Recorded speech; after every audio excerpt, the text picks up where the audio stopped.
Nah, saudara-saudara, pagi ini saya ingin mengajak kita untuk bicara tentang bebas dari tuduhan, bebas dari dakwaan, sebagaimana tema yang sudah dipublikasikan beberapa hari ini. Dan banyak orang yang hidup dengan rasa tertuduh, rasa terhukum, rasa bersalah, self-condemnation.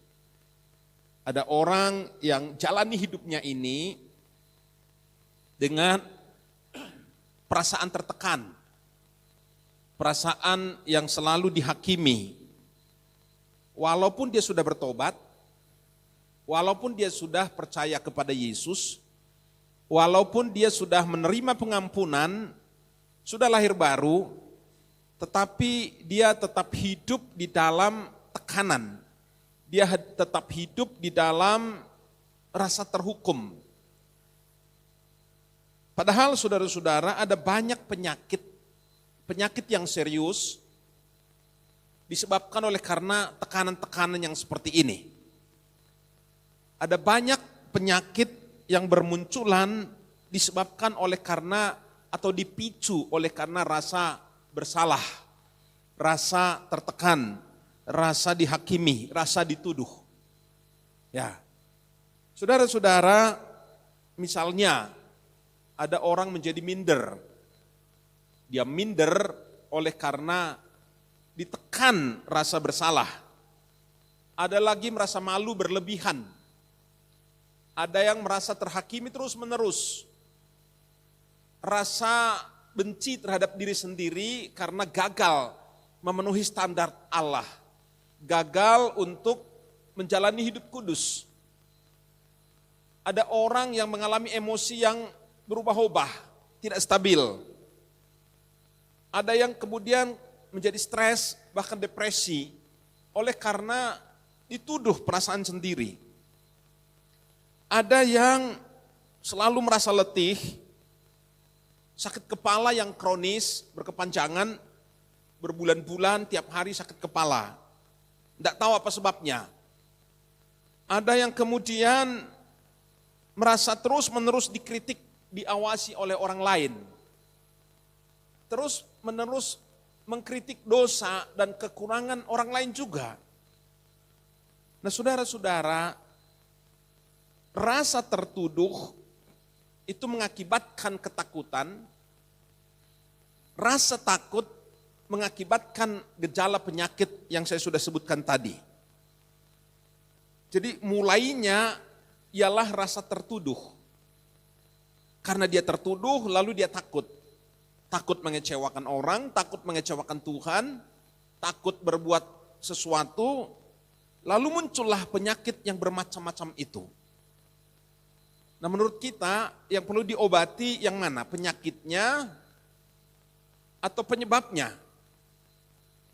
Fenomenanya atau neumena, akar masalahnya ataukah masalah yang muncul.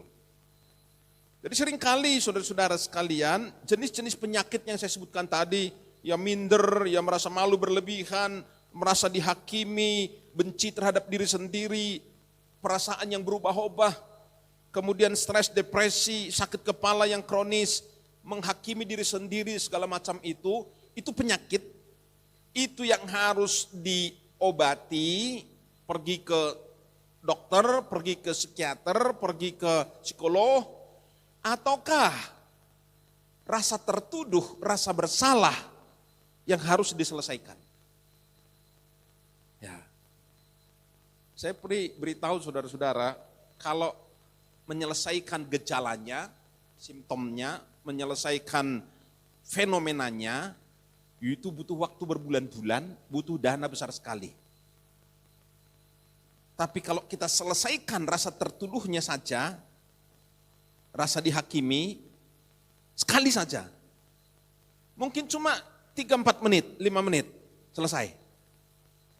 Persoalannya ialah seringkali kita tidak sampai kepada akar masalah itu, kita tidak mengakuinya, kita tidak terbuka, kita berpikir bahwa gejala itulah yang harus kita obati. bukan akarnya. Nah, dalam banyak masalah dalam kehidupan ini yang seringkali kita lakukan.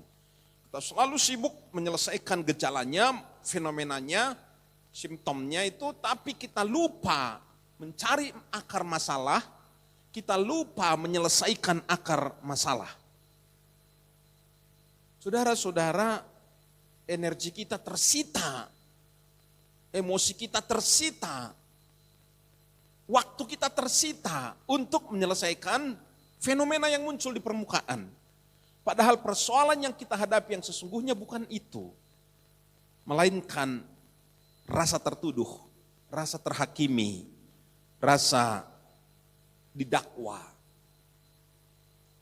Saudara-saudara, menurut kamus, menuduh itu berarti menunjuk dan mengatakan bahwa seseorang berbuat kurang baik atau melakukan perbuatan yang melanggar hukum. Kamu kurang baik, kamu salah, kamu melanggar aturan, kamu melanggar kesepakatan, kamu melanggar hukum, kamu melanggar tata gereja, misalnya begitu. Kamu melanggar aturan moral, kamu melanggar tatanan sosial. Itu yang menuduh selalu.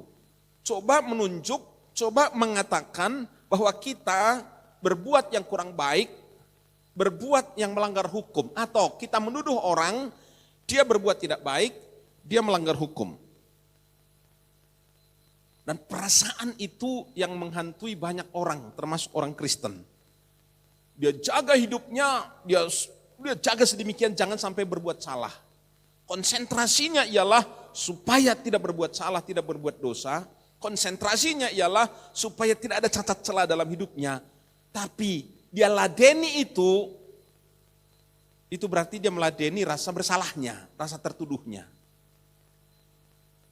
Paham Bapak Ibu ya? Banyak penyakit, banyak persoalan, banyak masalah muncul sekali lagi disebabkan karena satu perkara ini. Nah, saudara-saudara, ada 3 macam kita hadapi atau sering kita hadapi. Yang pertama ialah dituduh oleh orang lain. Dituduh orang lain. Beberapa orang Kasdim, kalau saudara membaca kitab Daniel pasal yang ketiga, beberapa orang Kasdim itu menuduh Sadrach, Meshach, Abednego. Ya, kalau penasaran nanti baca di Daniel pasal 3 ayat 8 atau beberapa ayat di situ. Orang-orang Kasdim ini tuduh Sadrach, Meshach, Abednego tidak setia kepada raja. Tidak mau makan makanan yang disediakan oleh raja. Karena memang mereka memilih makanan yang sehat. Sayur-sayuran, buah-buahan. Sementara yang lain makan daging, makan ikan. Ya, yang lain berkata supaya dapat protein. Yang sini dapatnya cuma nabati. Nabati ya dari buah-buahan ya, sayur-sayuran. Lalu orang Kasdim tuduh dan berkata, orang-orang ini, pemuda-pemuda Yahudi ini telah berbuat salah, telah melanggar ketetapan raja, telah berontak kepada raja. Mereka dituduh oleh orang lain. Kemudian saudara di pasal 6, para pejabat tinggi dan wakil raja menuduh Daniel.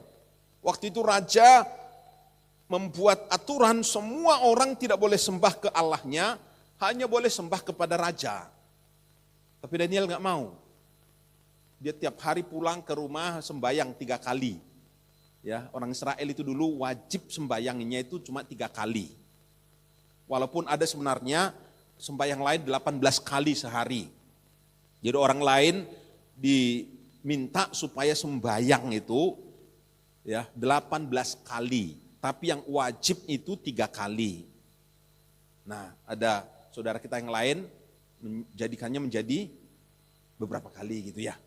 Nah, orang Kristen berapa kali kira-kira? Banyak, lebih banyak. Paling enggak 6 kali.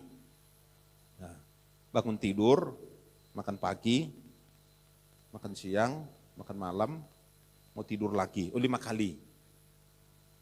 Ya, betul ya? Nah. Daniel itu dia biasa pulang ke rumah sembayang. Kiblatnya ke Yerusalem. Dia dari jendela menghadap ke Yerusalem, lalu berdoa kepada Yahweh, kepada Allah. Nah, orang-orang lain, para pejabat tinggi, wakil raja yang merancang bagaimana menjatuhkan Daniel ini, menuduh, mendakwa. Mereka pergi kepada raja dan berkata, tuh orang kepercayaanmu, tuh orang yang paling kau andalkan, tidak taat. Dia bukannya sujud kepadamu, tapi dia sujud kepada Allahnya. Hukumannya apa, Baginda Raja? Masuk ke gua singa. Kalau yang temannya tadi yang 3 itu masuk ke dapur api. Tuduhan manusia itu ngeri itu. Kalau dituduh orang itu mengerikan. Akibatnya masuk ke ke dapur api, yang satu masuk ke gua singa yang kelaparan. Jadi jangan saudara pikir wah menuduh orang itu terus wah itu berbuat baik, berbuat salah itu melanggar hukum, melanggar aturan. Jangan dikira itu main-main. Lihat akibatnya kalau kita nuduh orang. Sadrah, Meshach, Abednego harus masuk ke dapur api. Daniel harus masuk ke gua singa gara-gara dituduh orang. Kemudian di perjanjian baru, imam-imam kepala dan tua-tua orang Yahudi mengajukan dakwaan kepada Paulus. Di Kisah Para Rasul 25. Waktu itu Paulus diadili kemudian di Yerusalem, lalu dia naik banding sampai ke Roma, tapi sebelumnya dia singgah dulu di Kaisaria. Saya pernah berdiri di tempat Paulus diadili oleh Festus dan Agripa itu. Masih ada tempatnya sampai hari ini di daerah Kaisaria. Bukan Kaisaria Filipi, tapi Kaisaria di daerah dekat Tel Aviv itu ya. Saya pernah berdiri membayangkan bagaimana Paulus diadili oleh Raja Agripa dan juga Festus, gubernur dari Roma. Gara-gara apa?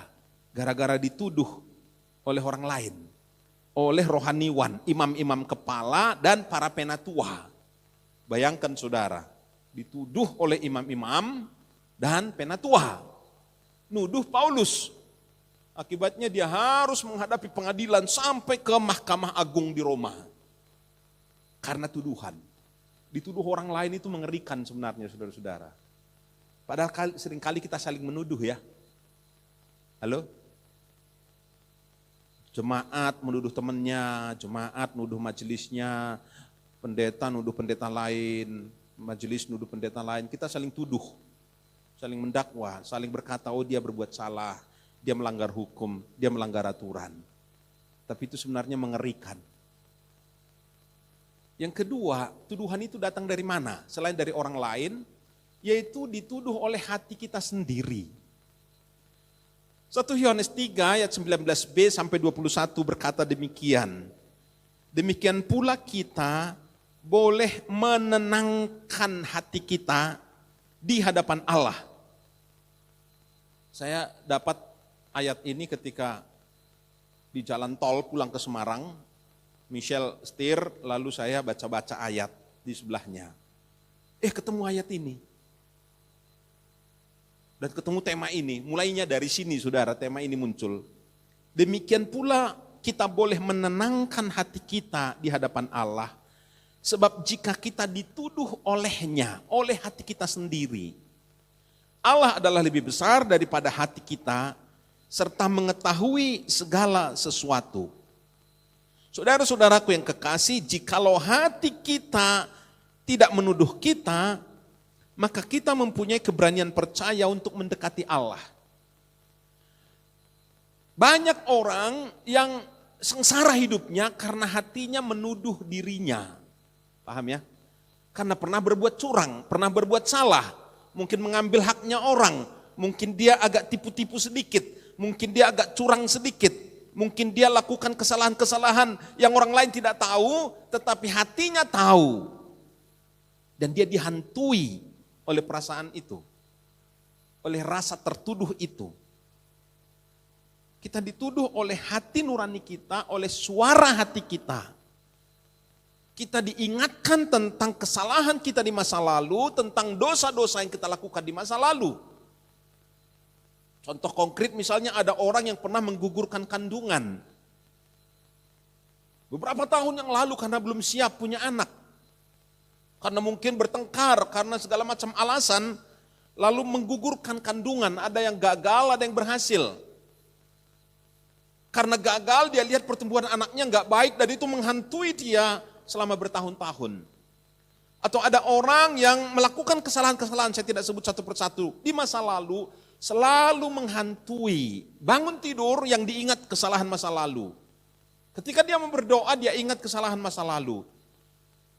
Dan selalu hati sendiri menuduh, mendakwa. Saudara-saudara sekalian, mereka merasa tidak layak, mereka merasa menjadi pengkhianat. Karena apa?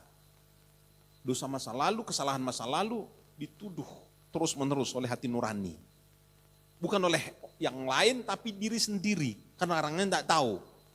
Pendeta enggak tahu, majelis enggak tahu, rohaniwan yang lain enggak tahu. Tapi kita tahu, jadi kita dituduh terus.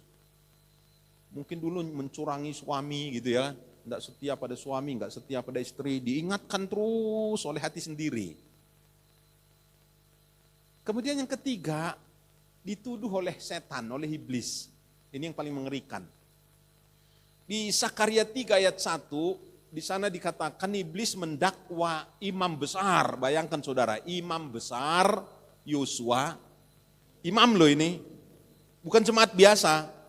Bukan orang awam, bukan baru bertobat, imam, bahkan imam besar. Kalau boleh kita katakan sekarang ini ketua sinode.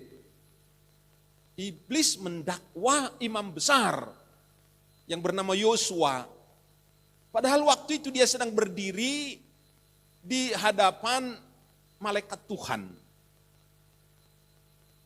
Imam Yosua sedang berhadapan dengan malaikat Tuhan. Ada penafsir berkata kalau disebut malaikat Tuhan di perjanjian lama itu adalah Yesus yang belum menjelma menjadi manusia. Sebelum inkarnasi, sebelum lahir melalui rahim Maria, Yesus itu berulang kali turun ke bumi menampakkan diri sebagai malak Yahweh, malaikat Tuhan. Nah waktu itu Yosua ini sedang berdiri di hadapan malak Yahweh, berhadap-hadapan, tiba-tiba iblis datang. Menuduh dia, mendakwa dia. Kemudian saudara-saudara kita tahu cerita Ayub. Ayub di pasal 1 didakwa oleh iblis. Waktu itu dikatakan datanglah anak-anak Allah menghadap kepada Allah. Lalu datang juga iblis. Enggak tahu bagaimana waktu itu kok iblis masih boleh menghadap Tuhan. Langsung ke sorga. Kemudian Tuhan tanya, kamu dari mana? Dari muter-muter, mubeng-mubeng. Orang Malaysia berkata dari pusing-pusing, menjelajahi bumi. Ketemu hambaku enggak? Yang mana? Ayub. Bagus toh? Enggak ada cacat celah. Rohani. Wah suka berkorban. Sembayang terus. Pagi siang berkorban. Memuja aku. Lalu iblis berkata, iya saja. Bahasa Jawanya ya wae ya tah. Lawang diberkati. Anaknya sehat, hartanya miliaran, bahkan triliunan mungkin itu. Coba. Enggak diberkati. Kan berubah setia. Dituduh bahwa Ayub hanya setia kepada Tuhan kalau dia diberkati. Kalau enggak diberkati, coba lihat, nanti kan berubah setia. Itu tuduhannya saudara-saudara. Itu orang gak bisa dipercaya. Itu orang itu cuma mata duiten. Coba gak diberkati, coba gak diberi kesehatan, coba gak diberikan harta. Mana bisa setia dia. Ya itu mewakili memang banyak orang ya tah. Banyak orang di dunia ini kalau diberkati dia bersungguh-sungguh. Tapi begitu berkatnya berkurang, percayanya, setianya juga berkurang. Itu tuduhan iblis kepada Ayub. Lalu Tuhan berkata, ya sudah kalau begitu saya beri izin. Kamu sentuh tubuhnya tapi jangan sampai sentuh jiwanya. Dalam waktu sekejap habis. Anak-anaknya semua mati, hartanya semua ludes, tidak punya apa-apa lagi. Lalu boroen, sakit-sakitan, diece sama istri, suruh mati. Tapi ternyata Ayub tetap setia dalam suka duka. Dalam segala keadaan, dalam segala situasi, Ayub tetap setia. Saudara-saudara, iblis juga mendakwa, menuduh kita dan pekerjaannya memang itu. Jadi setan-setan yang lain itu yang kecil-kecil punya kerjaan sendiri-sendiri. Menimbulkan masalah, menimbulkan dosa yang dosa teritorial, dosa kelompok-kelompok tertentu. Tetapi iblis spesialisasinya, itu pimpinan tertinggi mereka, ialah mendakwa, menuduh, menghakimi. Ya hakimnya enggak, hakimnya masih Tuhan, tapi mendakwa, menakut-nakuti. Siang malam, Wahyu 12 ayat 10 berkata, sekarang telah tiba keselamatan dan kuasa dan pemerintahan Allah kita dan kekuasaan Dia yang diurapinya, karena telah dilemparkannya ke bawah pendakwa saudara-saudara kita yang mendakwa mereka siang dan malam di hadapan Allah kita. Siang malam dia dakwa. Kalau kita bersalah, kalau kita berdosa sedikit, dia dakwa, dia habisi kita. Dia datang ke hadapan Allah, dia datang di hati kita. Jadi yang mendakwa kita di dalam itu ada dua, hati nurani kita sendiri dan iblis. Dia salah-salahkan, dia tekan, dia pepet, dia bikin kita sampai terpojok, tidak bisa apa-apa.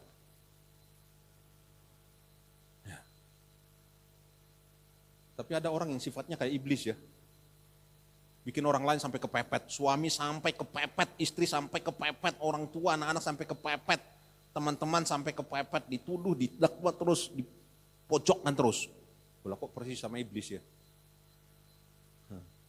Dan ini saudara, pekerjaan iblis ini mengerikan. Senjata utama yang dia pakai menurut Rasul Paulus ialah panah api. Di Efesus 6 ayat 16. Panah yang berapi. Terjemahan lain. Ya kalau panah api mungkin pikir enggak ada panahnya, tapi ada panah lalu ada api. Itu adalah rasa bersalah, rasa berdosa, rasa tertuduh. Itu panah api. Paulus berkata, kenakanlah selengkap senjata Allah supaya kamu bisa bertahan terhadap panah api dari si jahat. Iblis menggunakan itu sebagai senjata untuk menghancurkan manusia. Nah saudara-saudara, tiap hari kita diperhadapkan kepada tiga hal ini. Tiap hari kita dituduh oleh orang lain. Ya toh? Pendeta-pendeta pun dituduh orang toh. Apa gembalane kuwi mata duiten. Apa gembalane kuwi cuma perhatikan orang kaya. Apa gembalanya itu enggak punya kasih. Itu kan tuduhan, selalu itu. Betul ya? Kalau saudara bicara-bicara, ketemu teman di jalan, ketemu di mana gitu kan selalu tuduhannya begitu toh. Apa pendetanya enggak perhatikan kita. Pendetanya pergi terus. Itu tuduhan-tuduhan, mengerikan juga itu. Lalu dituduh dari dalam oleh diri kita sendiri, menuduh kita karena kesalahan kita di masa lalu. Lalu dituduh oleh setan. Oh itu paling mengerikan, itu paling besar kehancuran yang ditimbulkan. Saudara-saudara, saya tidak perlu bercerita bagaimana ngerinya orang yang merasa tertuduh. Kalau dalam doa-doa pelepasan biasanya hal-hal ini bermunculan, saudara. Ya, menghadapi orang yang merasa tertuduh itu membutuhkan tenaga, energi, pengurapan yang lebih besar lagi. Karena orangnya kadang-kadang gak bisa melepaskan diri dari situ juga. Tidak rela. Dia merasa tertuduh terus, merasa bersalah terus. Salah menata keluarga, salah mendidik anak, salah mengatur keuangan, salah membesarkan pola pikir keluarganya, anak-anaknya, dan dia merasa bersalah. Mungkin selama masa pandemi ini juga saudara-saudara ada yang merasa bersalah itu. Karena salah menangani sikap dalam pandemi ini. Karena itu ada yang kewanenan, ada yang nekat. Tapi orang sing kebeden. Terlalu takut. Betul ya? Itu sikap sini kan macam-macam itu. Ada yang acuh ayolah orang ono. Pandemi ki apa ora ono. ora wedi. Loh, kamu kan nggak pakai masker, apa toh? Kan ada virus, kemarin ditanyai di TV tuh. Virus apa tuh Pak? Virus, enggak tahu itu. Bapak tahu nggak Covid? Covid Pak, bukan Covid. Ya Covid lah. Covid-19. Apa toh? Lambuh nggak ngerti. Tukang jahit. Katanya itu ada virus apa, nggak tahu, virus Corolla. Corolla atau Pak, Corona, lambuh nggak ngerti. Acuh, banyak masyarakat yang acuh nggak urusan saudara-saudara ya.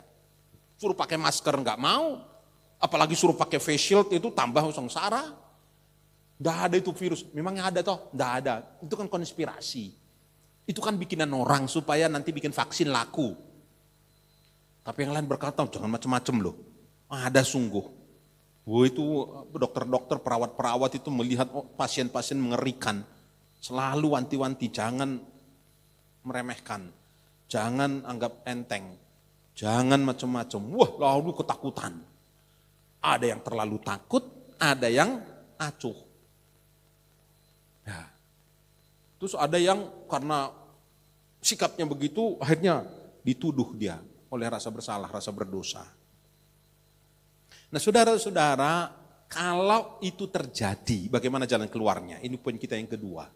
Yang pertama tadi dituduh dari 3 pihak. Yang kedua, bagaimana jalan keluarnya? Jika kita merasa dituduh, merasa didakwa, apa yang harus kita lakukan?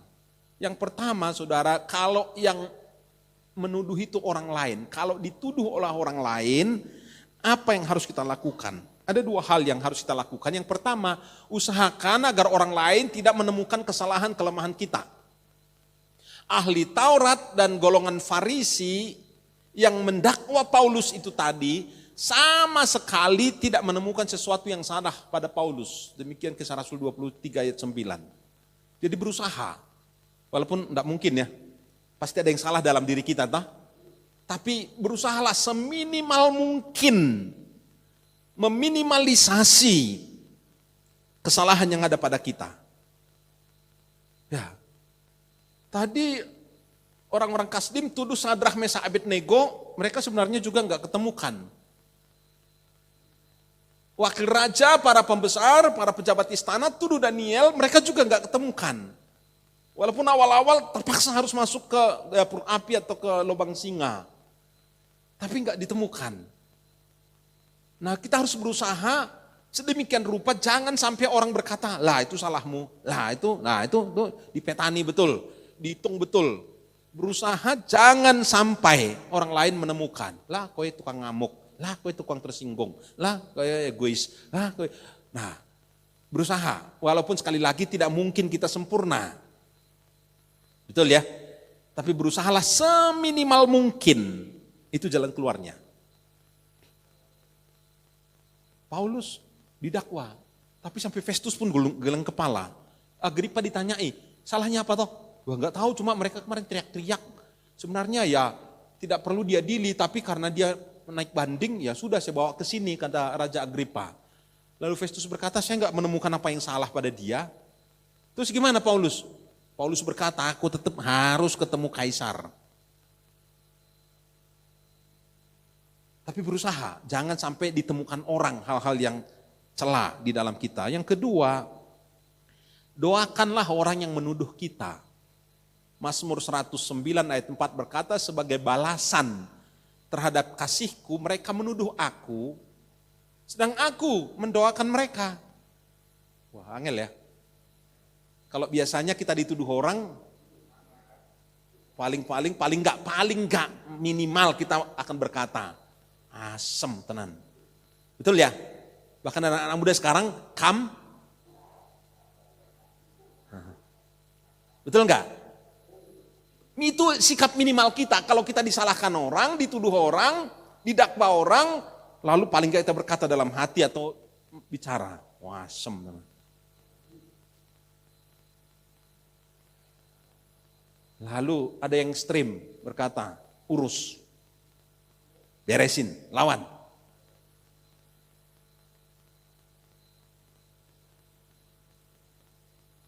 Tapi pemazmur memberi contoh. Orang tuduh kita, Lalu dia doakan mereka. Bisa? Amin? Tidak ada yang jawab.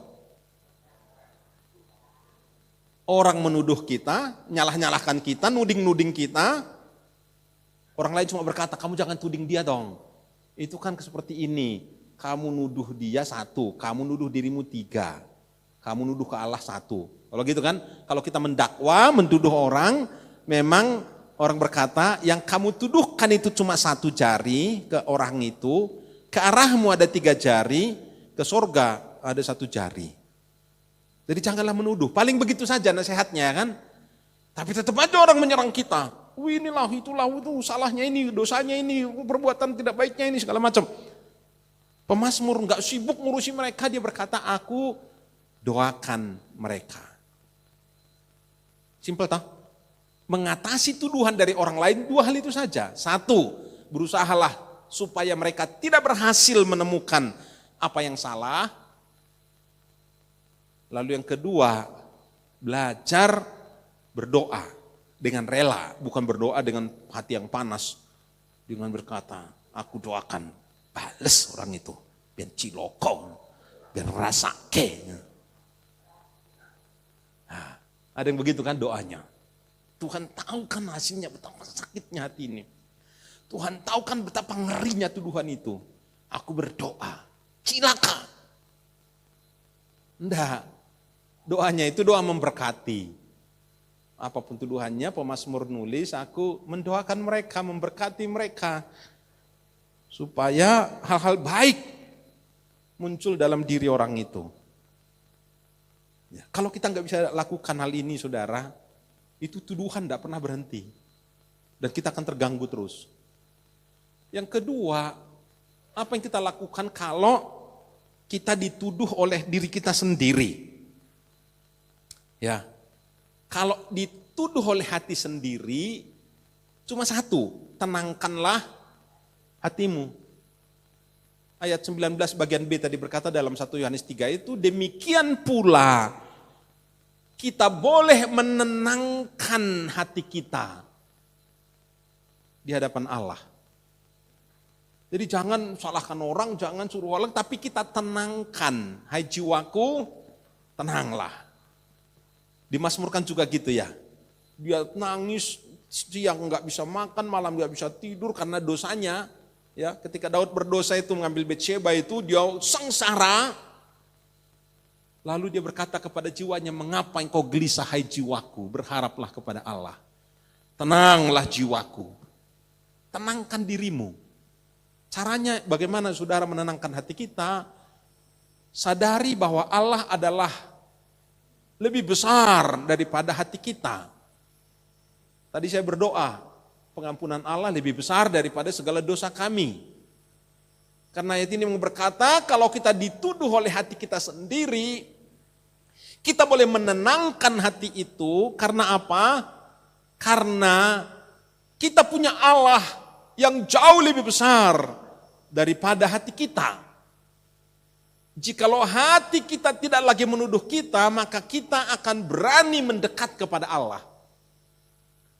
Coba saudara sehari-hari, kalau hati kita menuduh kita, mana berani kita tutup mata berkata, duh Gusti, atau Bapa di surga, ya Allah, itu enggak berani.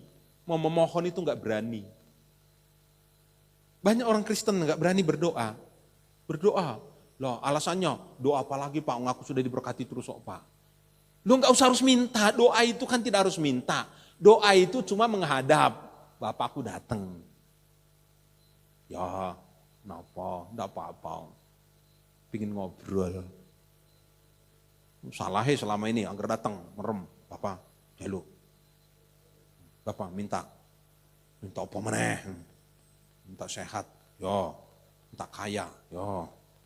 Minta pelesir, yo. Kalau hati kita tidak menuduh kita bisa datang bebas, angkat tangan, kita bebas bicara kepada Dia. Jika kita berani tidak takut, maka semua jenis penyakit sirna. Tadi di awal saya berkata, Rasa tertuduh mengakibatkan ketakutan, ketakutan mengakibatkan sakit penyakit. Jadi orang kalau sudah takut itu, ya itu tadi penyakitnya macam-macam yang warna biru itu ya.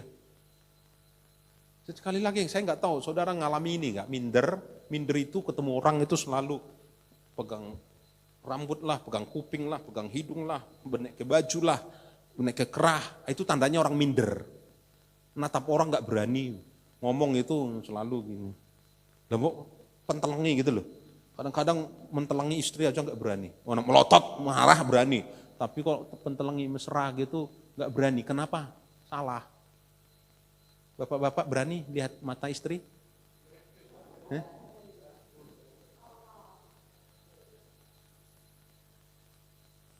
Ya, rasa malu berlebihan, rasa terhakimi, rasa benci, segala macam penyakit itu. Ada yang stres, depresi, macam-macam itu. Gara-gara apa? Mulainya itu tadi nggak diberesi. Ya. Lah ya, dosanya lalu rasa tertuduhnya. Nah itu yang harus diberesi saudara-saudara ya. Jadi tenangkanlah jiwamu. Karena apa? Allah tahu dirimu, mengenal dirimu, mengampuni dirimu. Bahkan dia jauh lebih mengenal engkau dibanding engkau mengenal dirimu sendiri. Dia yang ciptakan kita. Dari sejak kita bakal sampai menjadi fetus, sampai menjadi janin, sampai kita bertumbuh, sampai lahir.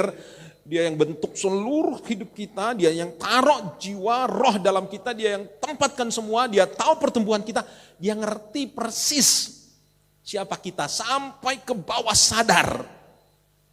Kita aja yang nggak tahu siapa diri kita. Jadi kalau kita dituduh, tenangkan hatimu dan berkata, Allahku adalah maha pengampun. Allahku adalah Allah yang maha besar. Dia mengampuniku. Dia tiup dosaku. Dia jauhkan jauh timur dengan barat itu tadi. Dia sudah buang ke tubir laut. Dia sudah sembunyikan. Dia tutup mata terhadap dosa itu. Karena apa? Karena darah Yesus sudah membungkus dosa kita. Menghapusnya. Di stip semuanya. Ada yang memprotes saya. Pak, kalau cuma di stip itu kan berarti dalamnya masih ada tuh dosa itu toh. Menurut saudara gimana? Dosa kita itu cuma di stip, kalau di stip itu dalamnya kan masih ada tulisan itu lah. Kalau kita ada tulisan merah atau biru atau hitam, lalu dikasih stabilo, apa itu? Tip X. Nah dosa kita itu di tip X saja, atau sudah dibusek dengan di tip X beda apa sama? Dibusek, dihapus betul, wut gitu. Ya, salah kirim, di delete gitu. Kalau cuma di tip X masih ada. Walaupun ya seolah-olah nggak ada. Nah, dosa itu di tip X apa dibusek ya? Darahnya merah itu ditutupi saja atau masih ada aslinya. Jadi persoalan saudara. Walaupun sudah dilabur pakai merah, bukan pakai putih, dilabur. Tapi kan masih ada toh. Lah itu hatimu nuduh dirimu itu. Oh masih ada. Kan selalu saya cek ya. Siapa yang berdosa di sini gitu. Saya mau cek lagi pagi ini. Siapa yang tidak berdosa di sini? Pagi ini merasa dirinya tidak berdosa. Coba angkat tangan.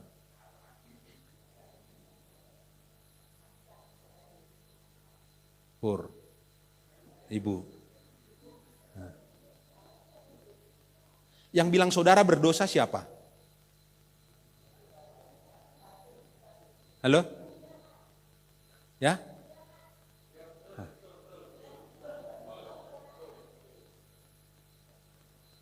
Kalau begitu saya balik pertanyaannya. Siapa yang merasa dirinya adalah orang berdosa? Coba angkat tangan. Enggak ada, di bawah enggak ada, di atas enggak ada. Saya balik lagi. Siapa yang merasa dirinya bukan orang berdosa? Turun lagi sama ibu Bardiono. Loh terus saudaraku siapa?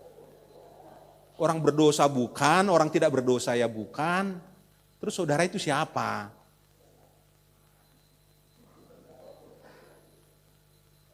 Atau saya bilang, siapa yang merasa dia orang suci yang berdosa? Coba. Loh, ini juga bingung. Saya balik lagi, siapa yang merasa dirinya orang berdosa yang suci? Nah, itu mungkin lebih tepat. Orang berdosa tapi suci, coba. Pantesan saudara jalan nunduk terus, disalahkan diri sendiri terus. Kenapa? Orang berdosa. Dosa terus ya memang ya dituduh terus. Kemudian yang ketiga, kalau dituduh oleh iblis, nah itu tadi paling besar tuduhannya ini. Menurut Zakaria, jalan keluarnya ini saudara, hardik iblis. Tahu hardik?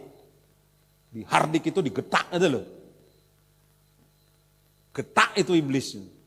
Hardik, minggir kamu, enyah kamu iblis. Jadi kalau kita disalah-salahkan, dituduh-tuduh oleh iblis, katakan, ya aku orang berdosa, tapi sudah dihapus oleh darah Yesus. Mau apa kamu? Hardik itu iblis. Yang kedua, tanggalkan pakaian kotor dan kenakan pakaian pesta. Itu yang dilakukan, itu yang disuruh oleh Malak Yahweh tadi. Tuhan berkata kepada Malak Yahweh itu, hardik iblis itu, yang mendakwa itu ya tadi itu, digetak itu, langsung surut. Begitu getak kaget, warak-wani minggir. Sekarang kenakan pakaian pesta, lepaskan pakaian kotornya, yang mulut cerewet, yang bawel, yang apa segala macam yang dosa-dosa itu, ya kenakan pakaian pesta. Ya. Lalu kenakan serban tahir di kepala, yang enggak harafiah. Tiba-tiba nanti saya datang pakai serban putih tahir yang cuci, lalu enggak begitu. Pakai belangkon aja mungkin bisa ya, tah? Boleh enggak saya pakai belangkon khotbah di sini? Oh, boleh. Kenakan serban tahir. Ini sama dengan ketopong keselamatan di dalam Efesus. Ketopong keselamatan artinya apa? Kepastian keselamatan. Kepastian bahwa dosa kita sudah dihapus. Kepastian bahwa kita bukan orang berdosa lagi. Kepastian bahwa kita sudah diampuni. Kepastian bahwa kita sudah dikuduskan. Dan di hadapan Bapa kita bukan orang berdosa lagi. Ini harus taruh di kepala di sini saudara. Kalau enggak habislah kita ini. Kenakan itu, ketopong keselamatan. Yang dalam istilah Zakaria itu ialah serban tahir. Taruh itu di kepala. Nah, siapa orang kudus di sini? Coba angkat tangan sekali lagi. Kalau enggak habis saudara, dihabisi oleh iblis itu.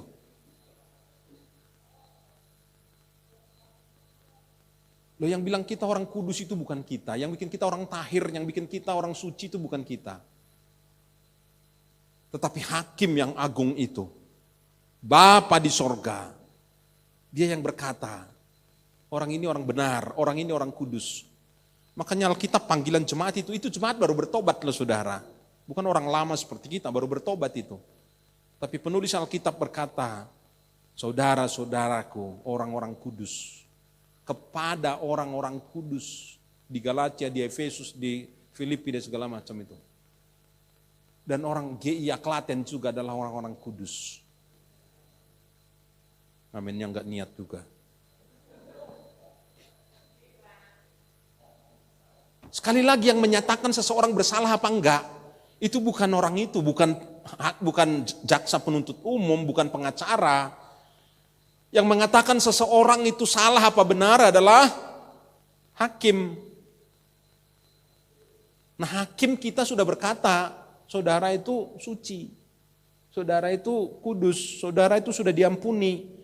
Walaupun dosamu merah seperti kermisi, sudah menjadi putih seperti salju. Sekalipun merah seperti kain kesumba, sudah merah seperti bulu domba. Merah, putih seperti bulu domba. Tapi sekali lagi lakukan 3 hal ini. Usir setan, hardik itu setan, tengking itu. Yang kedua, tanggalkan pakaian kotor, jangan berbuat dosa terus. kenakan pakaian pesta, dan kenakanlah ketopong keselamatan, serban tahir. Itu menurut Zakaria. Bagaimana menurut Efesus? Efesus berkata, dalam segala keadaan pergunakanlah perisai iman. Sebab dengan perisai itu kamu akan dapat memadamkan semua panah api dari si jahat. Panah api itu tadi rasa bersalah, rasa tertuduh itu. Jika kita terus beriman kepada Allah, kita bisa memadamkan rasa bersalah kita. Iman dalam hal ini trust, artinya mempercayakan diri kepada Allah. Begitu kita ragu, dia habisi kita. Ragu sedikit saja, iblis datang, habisi pakai panah api. Maka tiap hari ini pikiran harus disetting. Ketopong keselamatan di sini, pikiran ini loh terutama loh saudara. Ketopong keselamatan, tiap hari harus dipakai. Sekali lagi kita kudus, kita suci, kita bersih bukan karena kita berbuat baik. Walaupun kita harus melepaskan pakaian kotor kita itu tadi. Tapi yang paling menentukan ialah darah Yesus yang suci yang hari ini kita rayakan melalui perjamuan kudus ini. Demikian Bapak Ibu Saudara-saudara sekalian, saya mengutip di bagian akhir pernyataan Martin Luther. Martin Luther itu tokoh reformasi, pendiri gereja Protestan itu ya. Dia bilang begini, Anda tidak bisa menghindari burung terbang di atas kepala.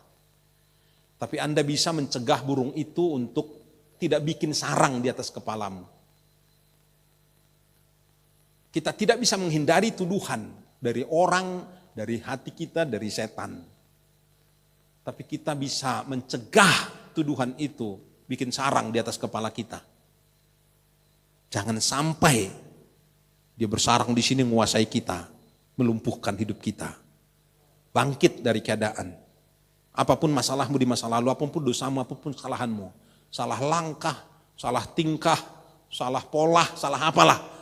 Ya, salah konsep, salah ngomong, salah apapun di masa lalu. Lalu dituduh orang, dituduh hatimu, dituduh oleh setan.